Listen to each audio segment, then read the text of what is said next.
शादी में बोर होना बहुत ही भयानक और कंफ्यूजिंग प्रॉब्लम है।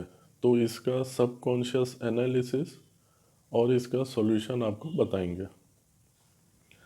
सबसे पहली और ख़तरनाक बात यह है शादी में बोर होने की कि 90% केस में वो स्वीकार ही नहीं करते हैं कि वो बोर हो गए हैं। क्यों? क्योंकि बचपन में जो हमको सिखाया गया है वन पार्टनर कॉन्सेप्ट, तो आम आदमी को यही लगता है कि अगर मैं बोर हो गया, या सामने वाले को ये लगता है कि अगर सामने वाला बोर हो गया तो वो दूसरे के पास जाएगा। बोर होना और दूसरे के पास जाना, ये दोनों बातों को हम कनेक्ट करके देखते हैं।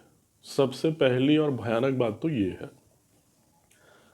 तो जब मैं कहता हूँ कि बोर होना को स्वीकारना है, तो मैं इस सेंस में कह रहा हूँ कि बोर होना एक प्राकृतिक कैरेक्टरिस्टिक्स है ह्यूमन बीइंग का।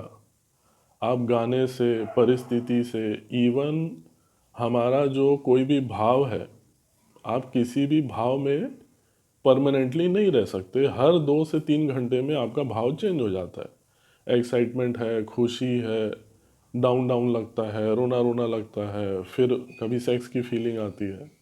हर 3 घंटे में भाव चेंज होता है। तो जब मैं ये कह रहा हूँ कि आदमी बोर हो जाता है, तो उसको as a natural characteristics couple को स्वीकार करना चाहिए। कपल जब बोलता है कि मैं बोर हो गया, तो वो दूसरे के पास जाऊंगा इसको कनेक्ट करके देखता है।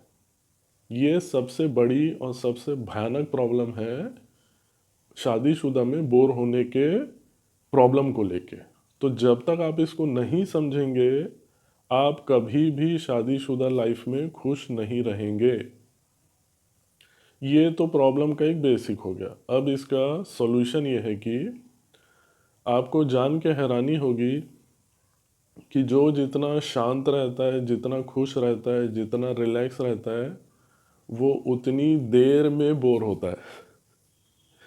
बेचैन आदमी जिस चीज़ में 2 महीने में बोर हो जाएगा, वो ही चीज़ में शांत और रिलैक्स आदमी 2 से 5 साल में बोर होगा। पहली तो ये बात है जो नॉर्मल आदमी को नहीं पता है। क्यों? क्योंकि ये प्रकृति के जुड़े हुए नियम से है। हमको समाज के नियम से पालने के लिए प्रोग्राम किया गया है, प्रकृति के नियम से नहीं। इसी के लिए आम आदमी को ये बात नहीं पता है। दूसरा, आम आदमी के लिए मैं एक और सिंपल सॉल्यूशन देता हूँ या बताता हूँ, जिससे आपको समझ में आएगा कि बहुत ही सिंपल लेवल पे भी इसको सॉल्व किया जा सकता है। ज़रूरी नहीं है कि आपको बहुत सारे मल्टीपल पार्टनर रखने हैं तो ही इसका उपाय है। दूसरा इसका सिंपल उपाय, जो भी आपका कपल है, आपका पार्टनर है, अगर थोड़ी दूरी पे आप रहेंगे, फॉर एग्जांपल लगा लगा फ्लैट रहता है, या 10 मिनट की दूरी पे उसका फ्लैट है या मकान है या रूम आप ले सकते हैं, तो आपको जान के हैरानी होगी कि 90% चांस है कि आप बोर नहीं होंगे अगर आप अपने पार्टनर से थोड़ी दूरी पे रहते हैं। तो आप उस फ्रीक्वेंसी में मिलिए।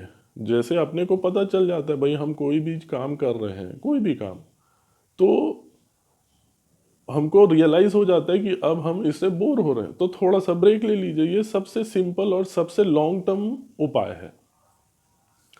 ये कुछ बेसिक चीज़ें हो गई। अब सबसे इम्पोर्टेंट कि ये सारी चीज़ को आप एप्लीकेशन और एग्जीक्यूशन कर ही नहीं पाएंगे, इवन थ्योरेटिकली समझने के बाद भी।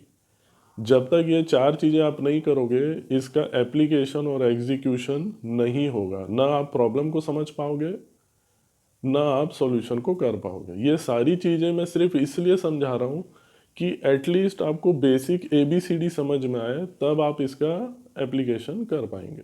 वो 4 चीज़ें ये है कि सांस पे ध्यान लगाने वाला मेडिटेशन डेली करना है, आपकी फेवरेट एक्सरसाइज आपको डेली करनी है, आपकी जो भी फेवरेट स्पिरिचुअलिटी है उसको साइंटिफिकली समझना है। आपकी स्पिरिचुअलिटी को आपको साइंटिफिकली समझने में दिक्कत हो रही है, तो आप 2 व्यक्तियों का सहारा ले सकते हैं, ओशो, रजनीश। और ईशा फाउंडेशन वाले जग्गी वासुदेव सदगुरु।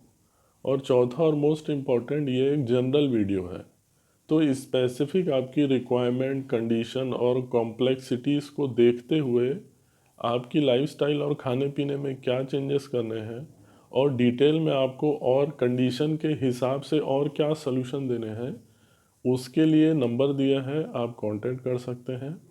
Thank you, take care, bye bye. आप अपना ध्यान रखिए।